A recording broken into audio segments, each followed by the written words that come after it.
everyone, welcome back to my channel. So before I starting with today's topic, I will introduce myself first. Let's go!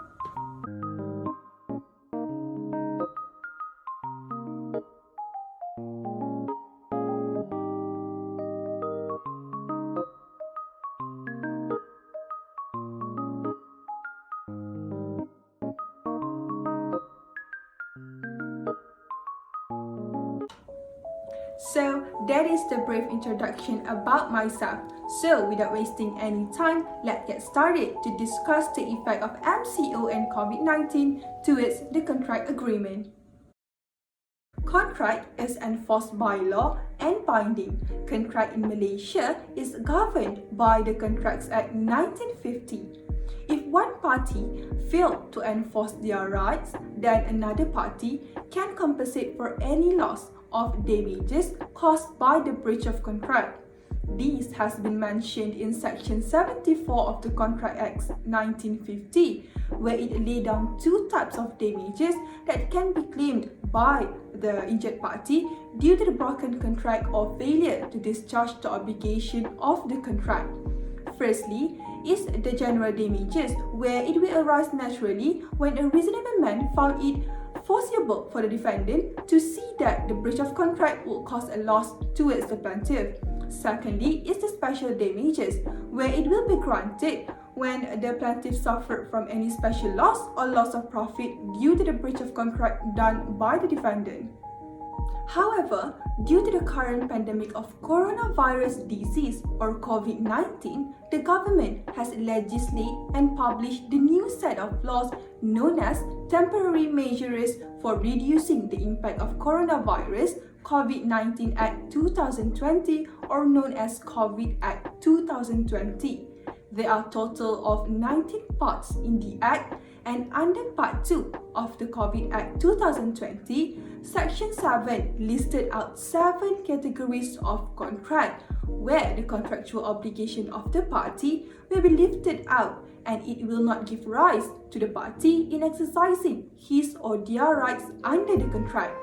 This includes the construction work contract, performance bond to the construction contract, professional service contract, lease and tenancy for non-residential immovable property, event contract, tourism contract, and religious pilgrimage-related contract.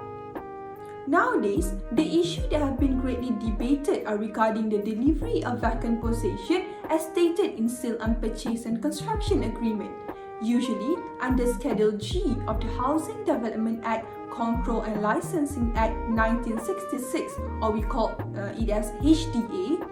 The delivery of vacant possession should be done within the period of 24 months, and if there is delay, then there is a breach and the party should be entitled to claim for the damages.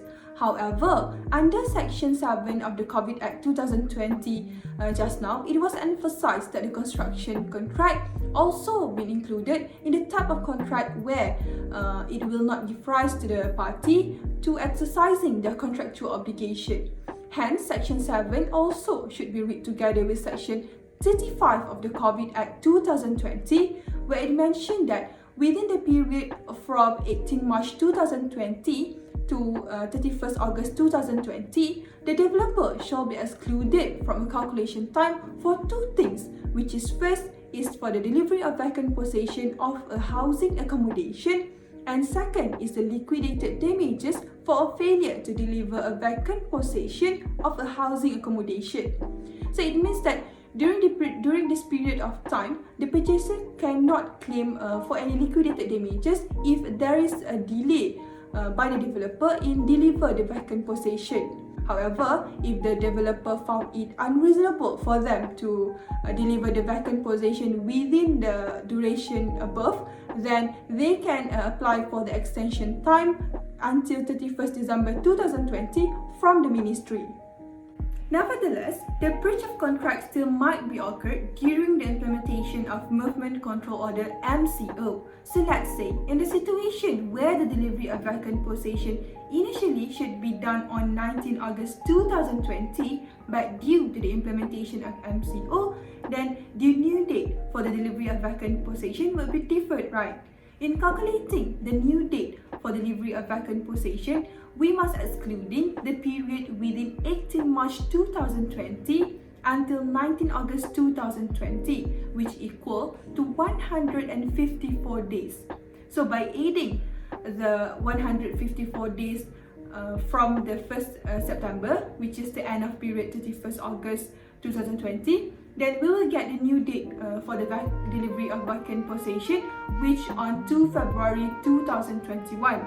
But then, if the developer still failed to deliver the vacant possession on 2 February 2021, then the purchaser are entitled to claim for damages under Section 74 of the Contracts Act 1950 for the ground of breach of contract by the defendant. It is understandable that due to the novel disease of COVID-19 and the implementation of MCO and SOPs, some construction might have faced some difficulty which result for the delay in the delivery of vacant possession due to the several reasons such as labor shortage. However, if we take it into account regarding the above situation just now, if the company known or foreseeable that their company can make it possible to deliver the vacant possession on 2 February 2021, then the company should apply for the extension date from the ministry as stated in the T5 Clause 2 of the COVID Act 2020 in order to avoid the plaintiff from claiming for the liquidated damages under the ground of breach of contract.